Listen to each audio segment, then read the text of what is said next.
mean, I don't usually do these visuals, it's just do audio, so you're about to see me as well. So, hi, Michael, welcome to the show.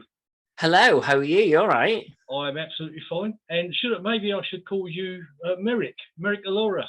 I know, never thought I'd hear that again. I thought that was buried in my past, but it seems to have cropped up somehow. I guess we ought to explain to our listeners what I'm talking about Merrick Alora. Unfortunately, we lost a fairly famous psychic named Derek Akora. Probably just over a year or so ago now, wasn't it? I'm not quite sure. Yeah, it was, I think it was just over a year. And your Merrick Alora was kind of a friendly Mickey take of him, wasn't it? Because he appeared on Most Haunted in the early days. And you met Derek yourself. I did, yeah. Many years ago, I met him. I think back 2014, and I tweeted him and basically met up, went to his show, watched his show, and just said, "Look, would you be up for doing this?" And he was like, "Yeah, let's do it."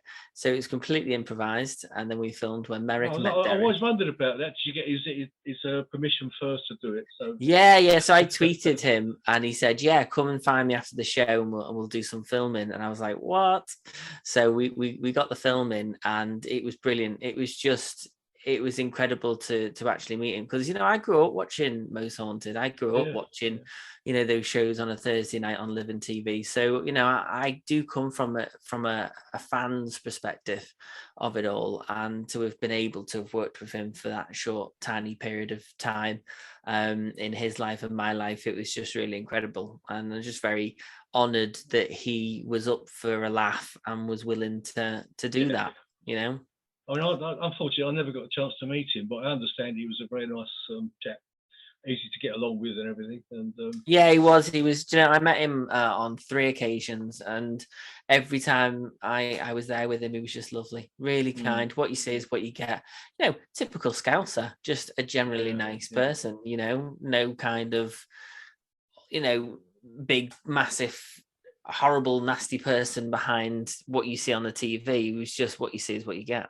And as I understand it, he was actually a good, I don't know what to call it. I don't like a psychic medium. I don't really know how to title them sometimes. A good, a psychic medium. I understand he was good at it, but I think he might have been unfairly treated on Most Haunted, was he, at some point? I mean, I don't know what happened, because I just make a spoof of the show. I don't know what's gone on.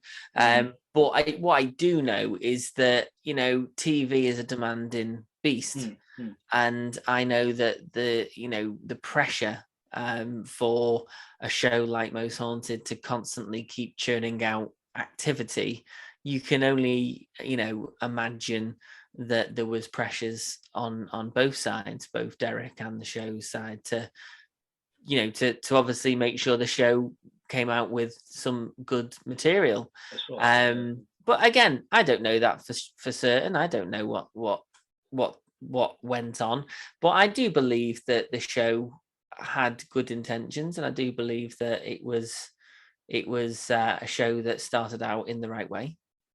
Absolutely. I think it's still going on the net somewhere. But, yeah, I think so. Yeah, most possibly.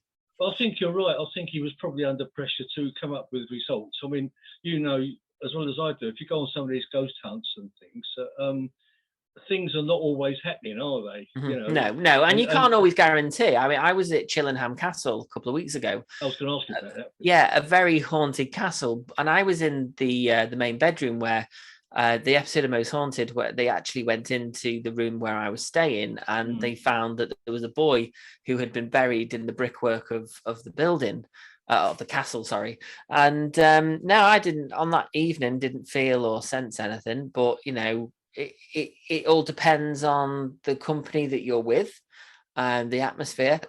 And you might go back the next night and it's all kicking off, and then but the night you've gone, nothing's happening. So it's one of them. You can't predict a haunted location's going to give you everything you want to see and hear.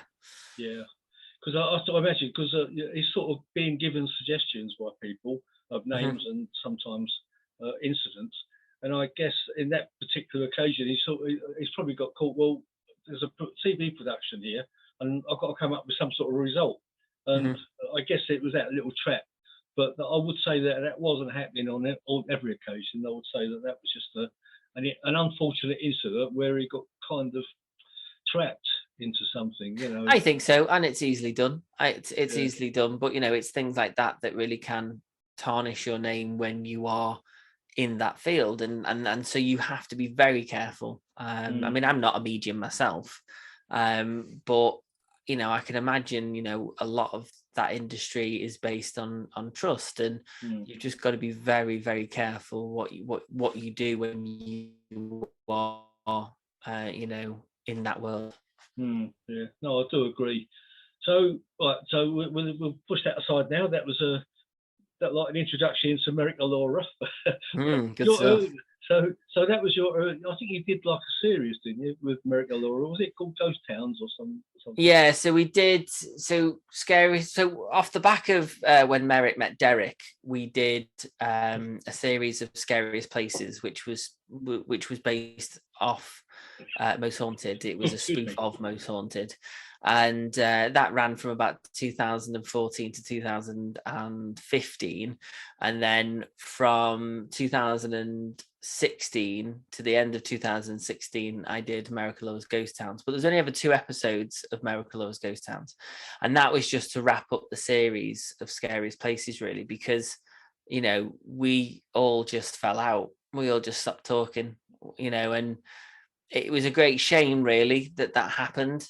And it's, if I could go back, would I have done things differently? Probably not. I think some things just happen for a reason, and it pushes you on to other things. After Scariest Places and Merrick's Ghost Towns, I went on to film in Morbid, a sitcom that I wrote when I was 19. So for me, I went on to do something that I really, really wanted to do, and I was in the right place in which to do it. So, I don't have any regrets from that point of view. But yeah, I mean, you never want to leave a show where nobody's talking to each other.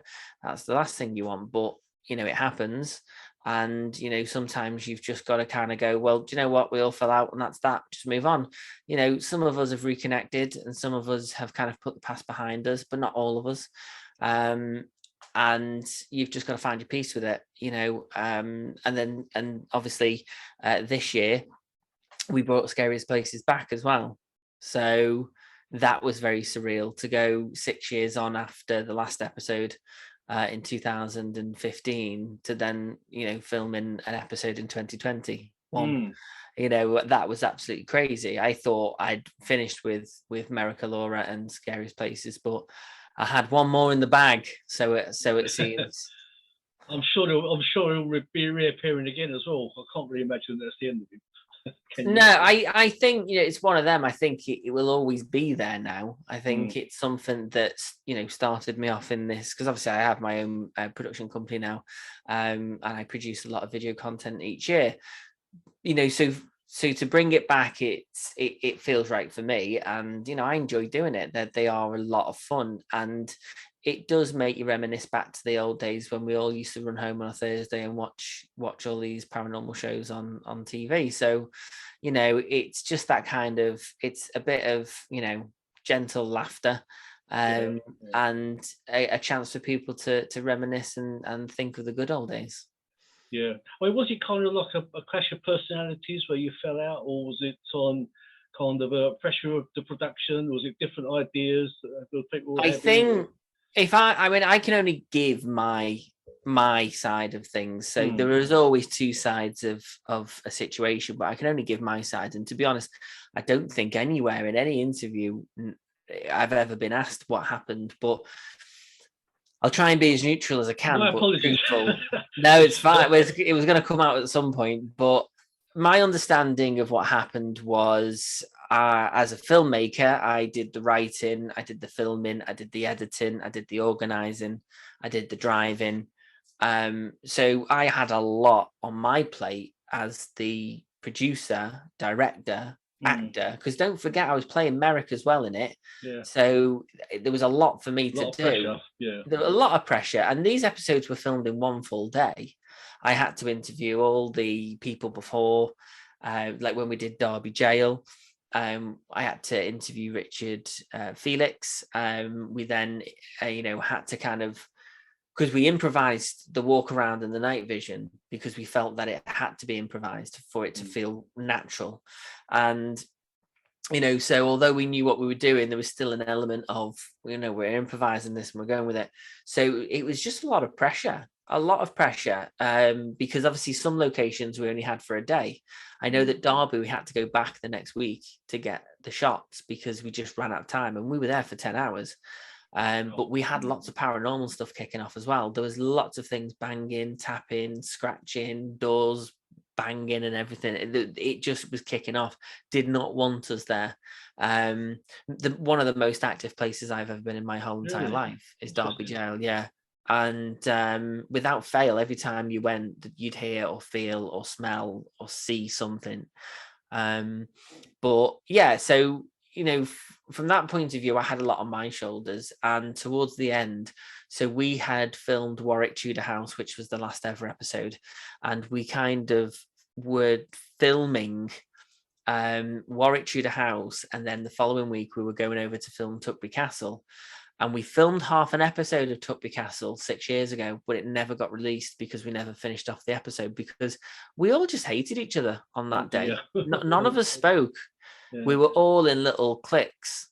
Like, we were all spaced out across the castle. No one was talking. And when we did have to come together, you could feel like hostility between everyone. It's an absolute shame because my understanding was this. I basically, we'd been there from about 12 o'clock, I think. And we got to about 5 o'clock where we would normally stop for food. And I said, look, if you're all going to kick off and start arguing and that, what's the point in making a comedy if we can't even get on? True, yeah. And that was all I said, really. And I think it just broke down after I said that. And then it was like, right, do you know what? I've had enough. I've done enough filming, enough driving, enough editing, enough of all of this. I said, you know what? If no one can get on, we're not doing the rest of the episode. And we never did. And we never spoke again. It is an absolute shame. But, I'm in the process of securing Tuckbury again. I have spoken to Leslie and I've spoken to Harriet because I was doing some work at Tuckbury Castle a couple of weeks ago for the firework display. And, they said it would be okay for me to go back and get that episode filmed. And just refilm it from start to finish. Yeah. So from a personal point of view, I think that's probably the last thing in my kind of chest of emotions that I could do with kind of getting that episode across the line. Yeah. At least you can close the book on it, can't you? 100%. Yeah. I mean, like I say, myself and Simon reconnected. We never spoke for 3 years. And it was very hostile when we stopped talking. And it was horrible because many times I reached out and said, why are we even falling out? And at the time, he didn't want to know. Rightly so. He's got a choice to act how he wants to act. But, thankfully, I can look back at it now and know that we've all, most of us have reconnected and we're civil. So that's all you can kind of hope for, really, is just, hope that everyone else comes around eventually. Time does heal, and hopefully everyone will come around. What the hell went wrong? I don't think, because when I first met you, I was down at the Barns, wasn't I? Down in, was it Essex? Yeah, didn't I? I think I might have met you briefly at the Nottingham Halls of Galleries of Justice. You did, but I did spend more time with you at the Barns, those medieval Barns. Was it Paraforce? The Paraforce weekend. Yeah, lovely venue. Oh, amazing venue. And so I knew at that point, I think it was still quite fresh in everyone's minds that the show had ended and we weren't doing any more. And it was a great shame, really, because each episode used to get between 5,000 and 8,000 viewers. It was brilliant. It did really well. And that was way before I was asked to do a show like this as well. I'd never even thought about doing a radio show myself. So it's just weird. But it's interesting, though, isn't it? I've had you on my list to come on the show for some time. It's just thank you. Getting around to it. We've had a couple of attempts as well, we must say. Well, I think now, obviously, Scariest Places is back, and we will be doing some more next year. I think it's probably good for me. Like I said to you, I'd like a walk-on part if I can get one. 100%. 100% we'll do that. We can sort that. It's not a problem. Anyway, you went on to do Morbid. Tell us a bit about that. How did that kick off? So I wrote Morbid when I was 19. So Morbid has always been in the background of my mind. Even when I was doing Scariest Places, it was like, oh, one day it'd be nice to film Morbid. I mean, I'm a self-taught filmmaker, so everything that I do, I've learned myself. I've not got a degree or anything. You know, so a great way for me to learn how to kind of use filmmaker skills was to film Scariest Places. So that's where I learned how to be a filmmaker. So, you know, it was nice to kind of come back after Scariest Places, having learned all these skills, and then say, do you know what? I'm going to film a sitcom set and a funeral directors. And I had this script that I wrote when I was 19. It sat in the attic for about 9 years. And then I just turned 30 and I thought, we're going to do it. We're going to get it filmed. So I bought a hearse on eBay, drove down to Essex, picked it up, drove it all the way back to Ellesmere Port. We started crowdfunding for £1,000, and we ended up then raising £5,000 on GoFundMe, which helped kind of pay for fuel and food and, you know, a couple of the locations, bit of costume. I mean, it's not a lot of money when you're trying to film a pilot episode, but it was enough to kind of take that burden off and just get a few things paid for and stuff. So yeah, it was really good. It was a good 2 years of my life, from rehearsals straight through to filming and then producing it and then distributing it. And we had the premiere at the Story House in Chester, which is an old Odeon that's now a theatre. And we sold out. 250 people bought tickets to come and watch the premiere. Right. So it got a lot of hype and did really well, and it was lovely. And that was nice after Scariest Places to be able to go on to something else and do something and have success with it. So, you know, it was really good. Really enjoyed it. It's the sort of thing that shouldn't be funny, I guess, bit of funeral directors, but you can actually see a comical element that could be, you know, could turn into something funny. I mean, do you know what everyone says to me? Why do you film paranormal stuff, and why do you always film about dead people? And I'm like, do you know what? I didn't fall into this. It just seems to that theme has just stuck now. So I'm known as the guy that writes comedy about morbidly wrong subjects. But you know, I've got a very open mind when it comes to death, and I understand that energy doesn't die, and I have an understanding that there are multiple lives that we live in it within our souls. So I do believe that, you know, we do come back in some form, and I do believe that we should embrace this life and we should embrace death. But not everyone's that open-minded. And I think we have a big problem in this country where we don't talk about death. It's a big thing where we don't talk about death. But, you know, attitudes are changing. Attitudes are absolutely changing. I mean, it's quite funny, actually. I've been working with a crematorium company, and they own 11 sites across the UK. And that's through my professional side of the business, not my comedy stuff. And it's just funny how this theme is now running through my life, that I'm getting clients now that are either funeral directors or crematorium owners. And it's just very fun. I just seem to have fallen into this kind of universe, and I can't seem to get out of it. Yeah. I mean, you could put it on the same sort of lines as Dad's Army. I mean, that was made during a serious thing like the Second World War. And obviously it was hilarious. And you can put sort of Morbid into the same sort of situation as that, can't you? But there must be funny things that happen in like things like that. You can always, I mean, look at Blackadder. You know, it was the same thing there. You know, where that last scene where all the soldiers are coming out the trench. I mean, what a powerful scene! It's a comedy, and you know, so many people share that last scene on Remembrance Day. You know, because it's so poignant. So comedy is a great tool to actually open up really, you know, hard conversations that people don't want to have. And it's really good in that sense that you can break down those barriers through comedy, and make really good, hard-hitting stuff that people are going to laugh and enjoy, but remember the serious side of it. So I think comedy is a great way to showcase and talk about really hard subjects. Yeah, that's excellent. You mentioned a bit about your castle experience a couple of weeks ago now, wasn't it? How did that? Was there a lot of occurrences, happenings there?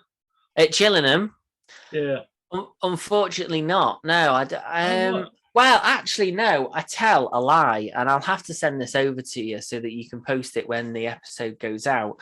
We got onto the roof of the castle, and we probably shouldn't have been on the roof of the castle because it did say Right.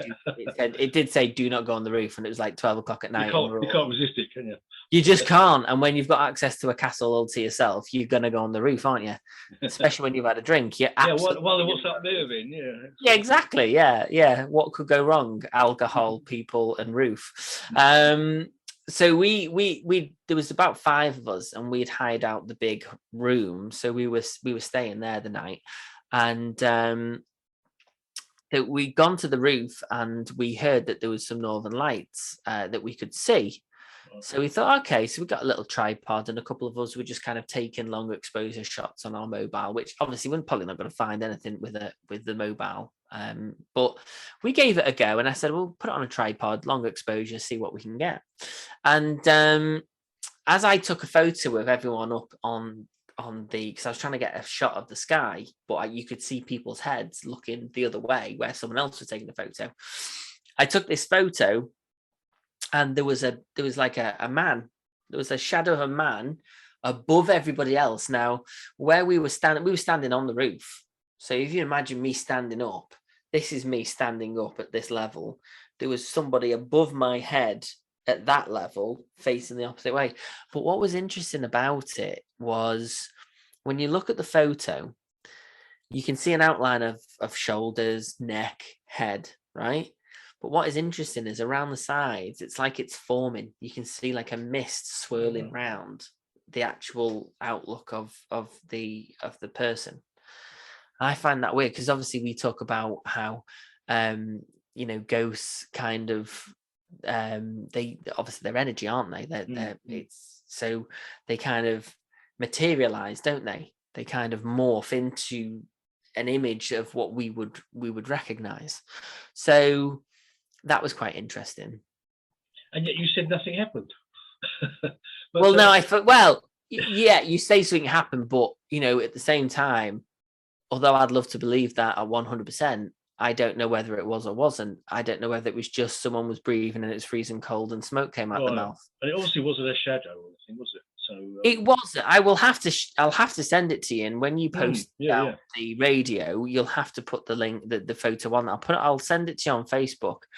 But I believe it to be paranormal because I know where the floor was, where people were standing, and I know that no one could have got that high up. And it's only a half body. It only forms from about the chest up. So I believe it to be paranormal. But this is the problem with today's world. I mean, obviously, I'm a filmmaker. I could fake anything. So I'm the last person someone's going to believe. But I believe it to be true. And as long as I know that it's one of them, no one else is going to believe it. But yeah, it's interesting. It is interesting. But apart from that, nothing really happened.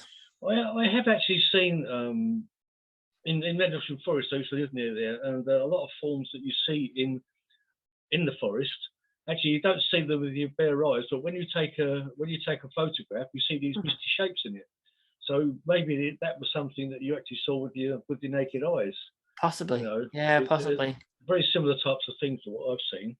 They say you see spirits from the corner of your eye because it's the least sensitive or the most sensitive. But yeah, they say that you see things like at the side of your eyes more than you would if it was standing in front of you. Yeah, because the aspect of our vision, we can only see a little sort of slot, can't we? And everything goes on sort of way beyond that of our vision. It's exactly. Kind of. Do you believe in like paranormal? It's not paranormal. Dimensional things. I'm saying paranormal because it's like this show's called Paranormal Dimensions, so I'll get myself. But like an interdimensional beings and things like that. I don't know too much about it, to be honest, but I'd like to believe in these time warps. I've read a few stories in Liverpool. There's a street just off Bold Street where you, at the right time of day or the right temperature, you get transported back into like the 1920s. Oh, right. And then you come straight back out of it. And there was one reporting of someone going back to the 1800s and seeing loads of Victorians walking around. That would be interesting to kind of explore that a bit more. Yeah, Whether I mean, that's another obviously dimension or whether that is, because as we all know, cities like Liverpool, Manchester, and Chester, they've got quite a lot of sandstone, because obviously that's what the original trade would have been. I know Cheshire has got a lot of sandstone, so it's one of them, isn't it? It's sandstone. If you've ever followed Richard Felix's stone tape theory, yeah, he's been on the show actually about a year ago. Oh, really? Yeah, listen to his stone tape theory, because it's absolutely amazing, and it's so true, because there are elements that they used to use in VHS tape that is from sandstone. So sandstone has a natural recording element that can capture a moment in time, like a projection. So like Tutbury Castle has Mary Queen of Scots. Is she an active spirit, or is she just a projection of a time that's been captured and it replays it and replays it? That's like the headless horseman, because obviously landscapes change over hundreds of years. A horseman that you would normally see looking normal, he's going to look different, isn't he? If the landscape has changed, he's going to look like he's floating with no head. Yeah, I guess when the atmosphere is right, I suppose that's when these recordings may well replay, I guess. It is very interesting. It is very interesting. Yeah, either that or these are really earthbound spirits, and they just keep replaying what an important part of their life maybe. Possibly, and this is the interesting thing about it. I don't think we're ever going to know the answers. I don't think there's any way you can prove these things, but I'm always hopeful that we can somehow figure it out one day. Yeah. I mean, what are your thoughts on reincarnation? I've had several guests on this show, and they say that they've been back hundreds of times. I'd love to know if I had. I mean, interestingly enough, I spoke to a medium a couple of years ago about reincarnation, past lives, and she said to me, well, actually, you come back into a past life when you come into a new life, you can sometimes carry traits from your old life, and you come back to a certain rough area that is linked somehow to your past.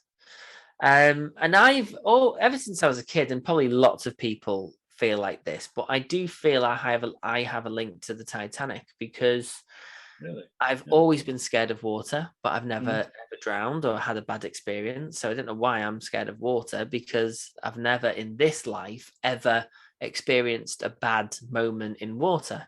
But I've never liked water.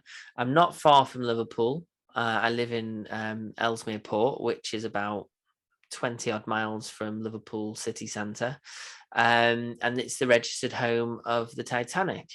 The Titanic would have been built over on the Wirral, but the dock wasn't deep enough and wide enough to fit the Titanic, hence why it went to Harland and Wolff.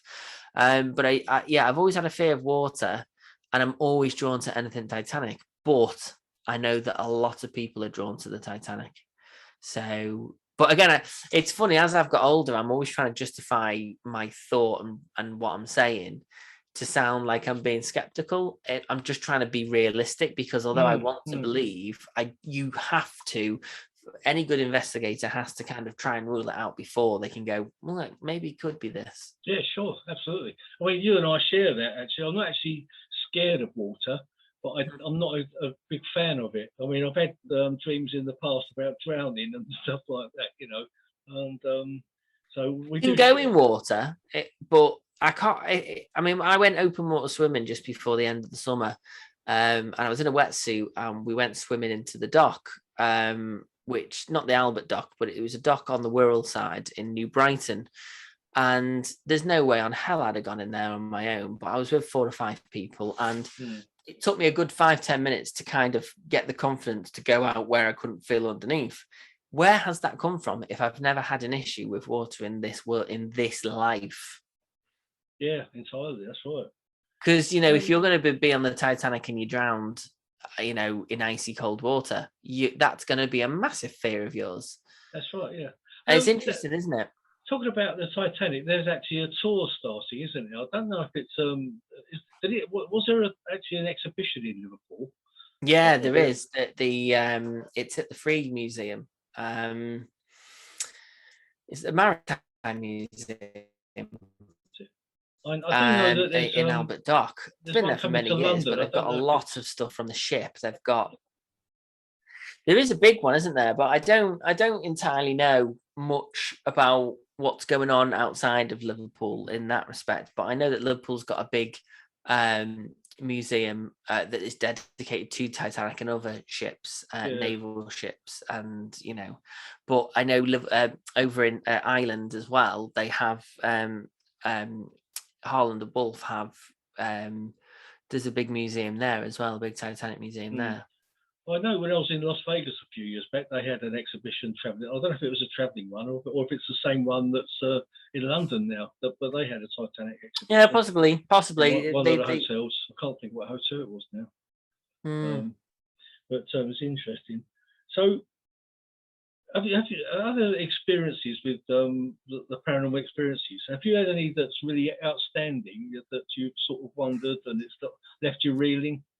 Oh yeah, so we were filming Scariest Places at Derby Jail, and like I say, we had to film over 2 weeks, and the reason why was the first week we were there, the first Saturday, we'd gone, we must have got there about 10, 11 o'clock, started filming at 12, we broke for lunch at 5, and then by 5 o'clock we started doing the night vision stuff, so all the lights were out.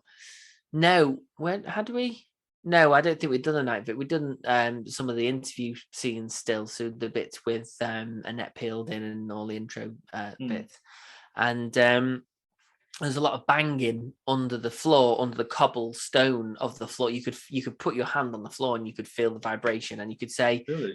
Yes, tap once for yes, twice for no, and it would reply and it would have a conversation with you. Wow. And that was happening. And every time we filmed, it was going like, and I was like, can you stop that? And it was going, and I'm like, no, seriously, can you stop? And it went, and it did that all day, and it got louder and louder. And because obviously we weren't filming a paranormal show, we were filming a spoof show of a paranormal show. So obviously the spirits are like, what's going on here? What's this all about? So well, they probably thought it was very funny to. They probably did. But what really scared me, David, was the fact that. So we'd finished filming, and it was getting aggressive. It was getting aggressive to the point where we had to stop filming, let the place cool down, and we went back the week after. I remember that night, it was 10 o'clock at night, and we were hoping to stay over the night, get loads of filming done. But the atmosphere was like, you get out now, out. And I've never packed up so quick in all my life. So that happened, but then it escalated because we were driving home. It must have been about 10, 11, it was about 11, 12 o'clock at night when we actually got back from Derby and turned the engine off to drop Kev, who played Dick Feelit, and Pete, who played Carl. And we turned the engine off and you could hear. And I went, no way. I said, is that you? No. I said, is that you from the jail? And it went, and that was underneath the car. That followed me for 6 months. I remember being at the top of Snowdon. I'd gone walking up Snowdon, and it was a snowy day, and I'd gone up with Simon Healy, and I remember Simon said, "Can you hear it?" And I went, "Yeah," and it was. No. In the rock at the top of Snowdon. You could put your hand on the rock, you could feel it vibrating. Oh, that is scary. Yeah. And I could remember that the top of my back, it felt like there was a hook in the top of my spine.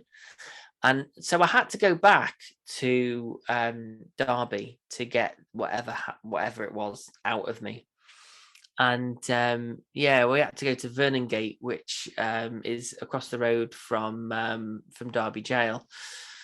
Went there, and they had to basically shut my chakras down. And whatever it was that was attached to me for 6 months, I could feel it when it came out. My whole spine shook. I'll never forget that feeling, but it felt like, sticky tape coming off the back of your back. It was the strangest thing. And wow. since that day, so that was what, 7 years ago. Never once seen a ghost since, apart from that photo at Chillingham Castle. That's probably the first thing I've seen in 6 years. Oh, right. But I left the paranormal after Scariest Places, and I shut down from everything, left all the groups, didn't really get involved with anything paranormal. And then now I've stupidly walked right back into it. Well, did it put you off that much then? Wasn't the spirit that put me off. It was just the arguing between the Scariest Places. Right. That had put me off. That I just had enough of it all, you know? Yeah, I don't know what it is. I've spoken about this before. You do get some.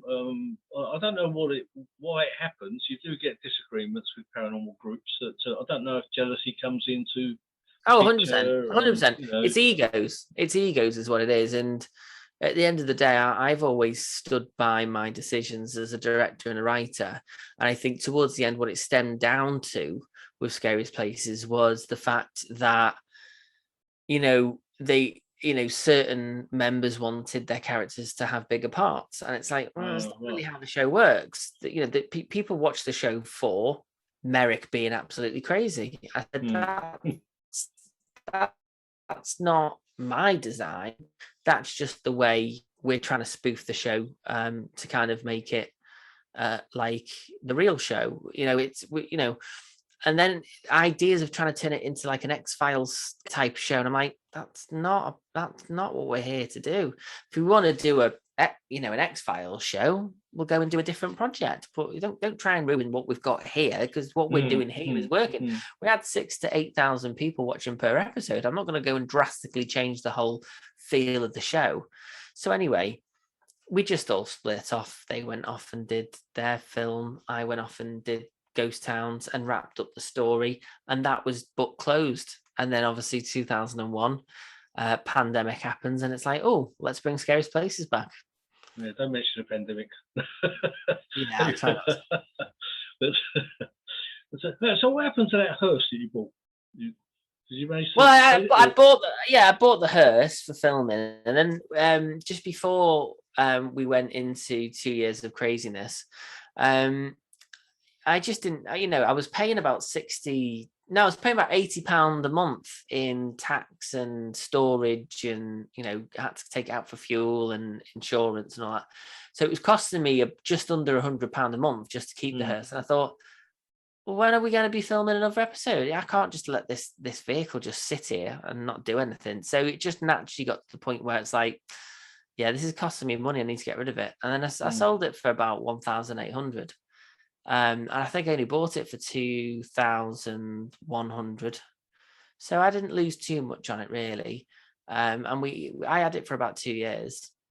Should it have been worth more since it's been in a TV I won't call it a televised, but a film series. Yeah. Well, I mean, if I'd have had the money and I'd have had storage where I could have put it somewhere, I'd have kept it. I loved it. I would have kept it. It was a great vehicle, and I had faith in it. But if we do the show again, I think I'd want an older vehicle. I'd want one that literally looks like it was falling apart. So things happen for a reason. I'm not going to moan, but it was a good 2 years driving around in a hearse with a coffin in the back, with the body on board sticker off the back window. So, I enjoyed it. It was a good 2 years of my life. Did it ever break down on you?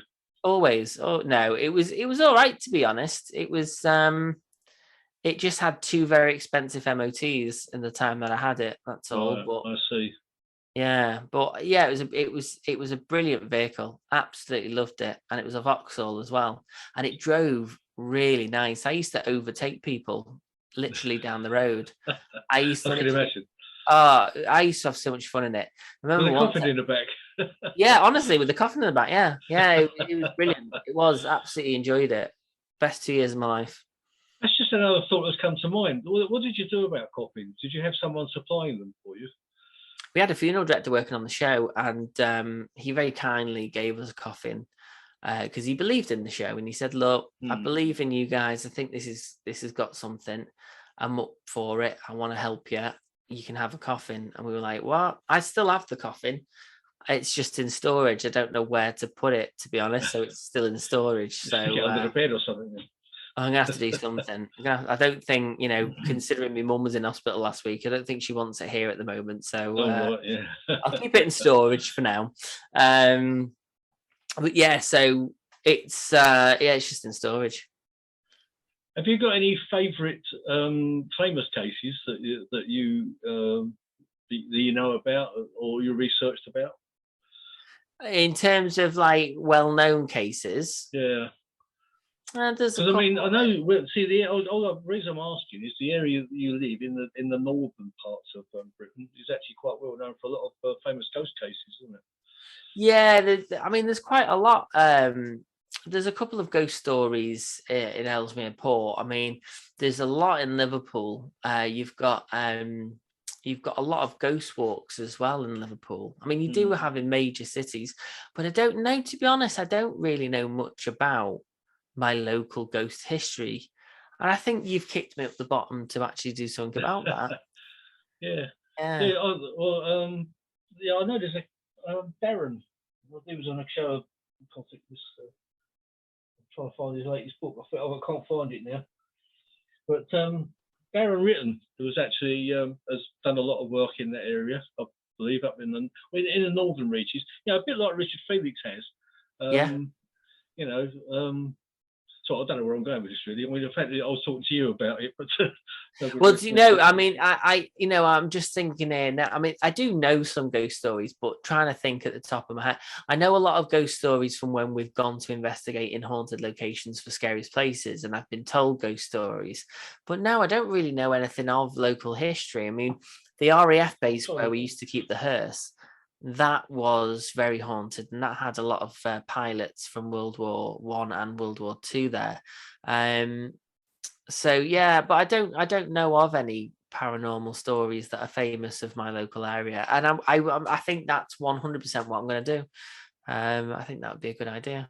Yeah, it's probably worth it. I can't lay my hands on those books. I don't know what I've done with them. They're on this shelf here somewhere. But anyway, so I'll leave that aside. So, what about your famous favourite? It's all right, you there? It cut off. Yeah. Hello. My favourite? Did they have to be local? Well, no. I'll tell you. When the Nottingham Galleries of Justice is quite an amazing place. I mean, when I saw you, when I briefly met you there. I think I'm going back there again in the early in 2022 with a group, and I believe Richard Felix is going to be there. I don't know if you're going to be included on that thing, are you? It's the East Anglia Paranormal Group, which I believe is taking a tour there. But we're expecting to. I'm not quite sure when it is actually. I think it's around about March time, something like that, or maybe a bit later. I'm not too sure, to be honest. Like I say, I've only just kind of got my head back into the paranormal, so trying to establish myself again is going to be a bit of an uphill task. But I'll have to send you a link, so maybe because I know it's in your sort of neck of the woods. Whereabouts is it? The Galleries of Justice. You were there, I believe, when they were doing. That was another Parables. Yeah, event. That's about. I think that was it 2016, 17 maybe? Yeah, it would have been. Yeah, it would have been. And you came as Merrick. I did. I think I was the guy doing the raffle at one point as Merrick. You were, and you did the presentation as well, the awards. That was the one. Yeah, that's the one. Yeah. I'm not quite sure what's happened to Parables. I think it seems to have disintegrated. I haven't heard of any other Parables. Yeah, it's a shame, really, isn't it? Because that was really good, and everyone seemed to enjoy it. So I don't know anyone from the paranormal really at the moment, because when I came out with it, well, I know you. In terms of people that I've lost contact with, I wouldn't know who anymore, really. But yeah, I mean, I think people still remember Scariest Places, and they still remember. I'm still quite, And I'm sure people know and remember you. I mean, I'm sure people out there. I'm sure many people in the paranormal will remember you. And so you haven't really disappeared off the scene. You might take a break from it sometimes. Well, I did go off and film a sitcom set in a funeral director, so I wasn't too far away from the paranormal world, to be fair. When in your early days of being interested in films, was there a particular person who, made you interested in it? Was there a particular director or filmmaker? No, not really. I fell into filmmaking. I started off as an actor and decided that I wanted to create my own comedies and stuff, and hence why I did Morbid, Scariest Places, Ghost Towns. And for me, I wanted to be able to understand film so that I could create it for my own productions. And it just worked out quite nicely. So I fell into the film world. So I'm not a traditional filmmaker in the sense that when I was a kid, I just binge watched films and loved directors. And because I go to lots of filmmaker meetings and stuff with other filmmakers, and I don't even know half the directors they're talking about, or the indie films that people go on about. I'm quite blasé to it already, which is a great shame because I should know more, but I don't. But yeah, for me, I've got a big love for creating television and TV-based programming, and I'm quite unique in that way because not a lot of people are doing that. A lot of people just make feature films. But in terms of who's inspired me into the paranormal, I grew up watching. There was a program that used to be on before Most Haunted was big, and it was called Scariest Places on Earth. And Linda Blair, who was in The Exorcist, she used to do the presenting. She did the presenting. She was the presenter of the show, and it was different stories from all over the world each week. And I must have missed that one. It was if you Google it, it was called Scariest Places on Earth, and hence where Scariest Places came from. Yeah, so that's. Let's have a look on YouTube for that one. That sounds good. Yeah, no, it was very good. Yeah. Did you ever were books an encouragement? Did you read books as a young?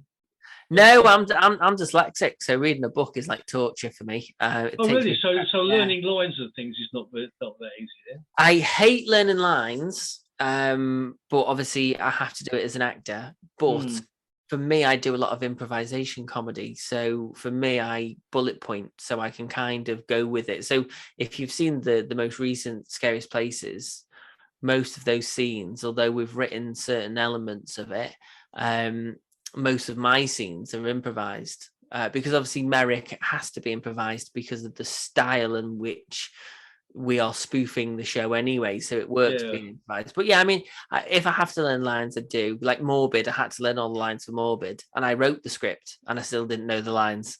So, because as a writer, I can write because I'm creatively writing a scenario, but reading it back then can sometimes be a bit of a pain. I do read occasionally, and I've tried reading more because obviously the more you read, the better you get, and you better your memory gets and stuff. So yeah, I have started reading, but I read a lot of autobiographies like David Jason and comedians that have got like autobiographies. I'll read a lot of them. Eddie Izzard, I've got his book.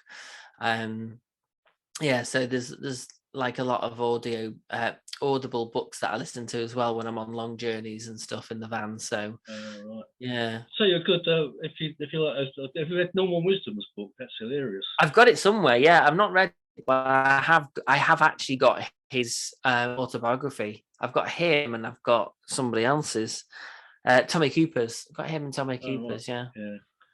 Yeah, excellent. But it's really funny that Norman Wisdom. He's been quite a character actually in his life. Yeah. Anyway, Michael, it's been fantastic having you on the show. I guess we'll end it there. Now, we've got some links we can. Have you got any links that you can put out for anyone that wants to follow what you're doing? Yeah, I can send you the links so that you can post them along with the radio. But yeah, takethecapeproductions.co.uk is my website. If you go to Facebook, it's Take the Cape Productions. If you go to YouTube, it's Take the Cape Pro. And you'll be able to find everything linked. So if you go to the website, it will link to my Twitter. So probably if you just type in Take the Cape, that'll probably you type in Take the Cape Productions would be easier. Yeah. It's just for people listening on the radio show that may not see the actual links visually. See, I guess that's yeah. So takethecapeproductions.co.uk. And it'll be Michael D. They'll be looking for as well. Well, funnily enough, yeah. So Michael D is my actor's name, but Michael David Roberts is my filmmaker name. So, well, that's my actual name. I didn't know if you wanted to give that away. That's all.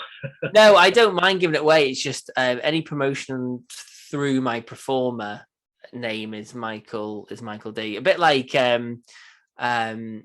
Michael Caine, his real name is Michael Micklewhite. So yes, that's right. Yeah. So, I think he used that. Did he use Michael Caine for a reason? I suppose it's because it's easier to pronounce. It was because he was, when he was coming up with the name, he was on the phone to his agent, and all he could see was the Caine factory.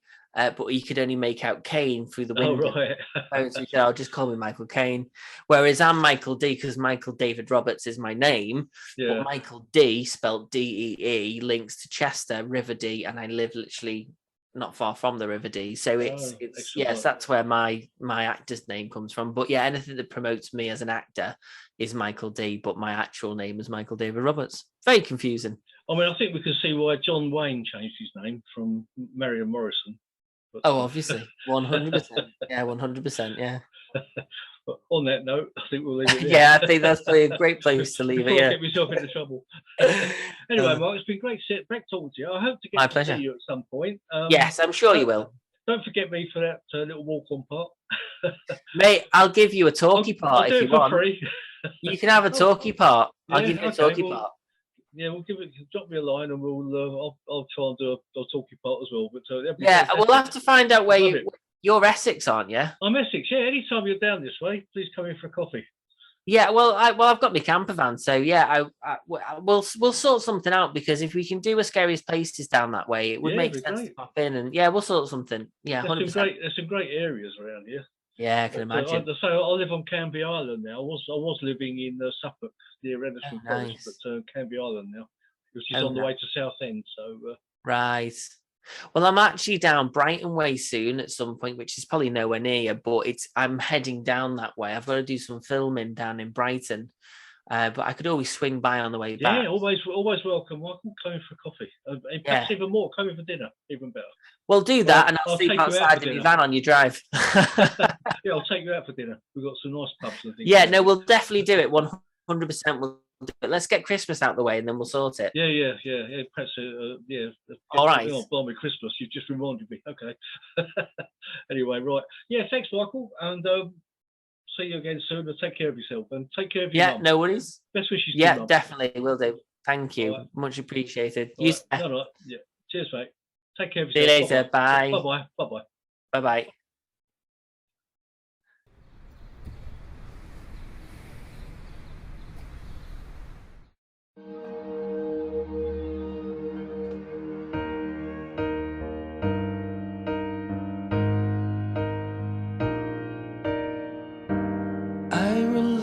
My grip and let you ride alone, and saw you sail off down the road.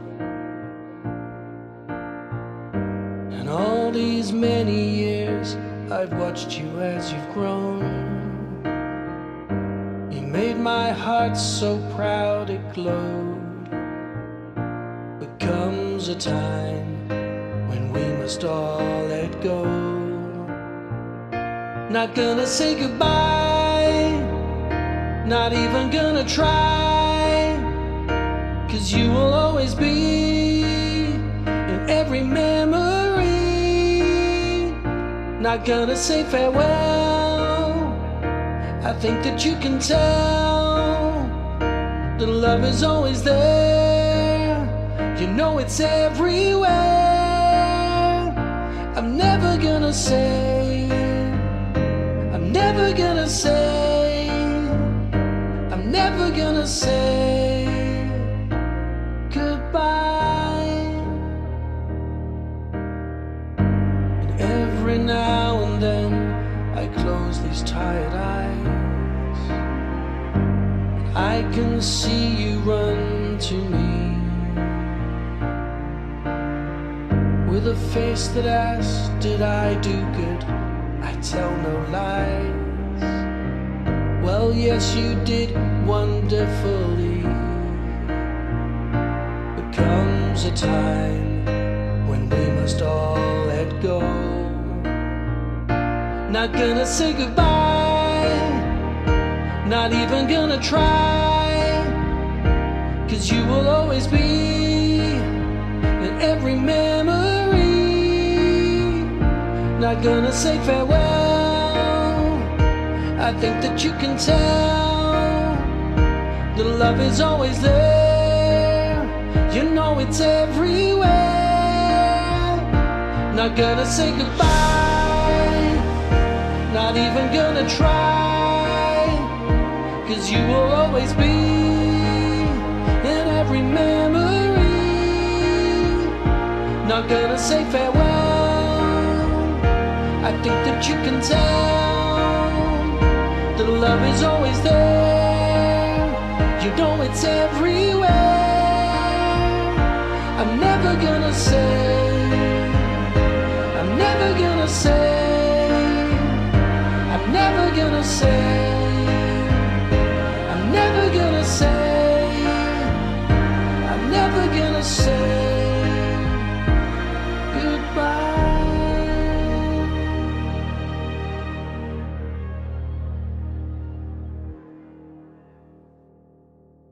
Okay, we're now in the condensed cells, so Merrick, could you ask Peter, are you picking up with anybody or anything? Sure. Okay, okay, God bless Peter, yes. Oh, I can ask. There's no easy way to say this, guys, but Peter's actually on strike. On strike? Yeah, he's on strike. How can a spirit go on strike? Well, basically, Peter's telling me is that he's noticed he's not in the credits to the show, and he's not happy. He says he's a very valuable member of the show and he deserves to be credited for the work that he does. He wants... Carl, can we put him on the credits at the end? Yeah, all right. Yeah, boss. Okay, right, so Peter, you can be on the credits. Okay, God bless Peter, yeah. And also he wants paying because he's noticed he's not getting paid either. So He wants paying? Yeah, You're having a laugh. if we, if you pay what you pay me into my account, I'll make sure that he gets it.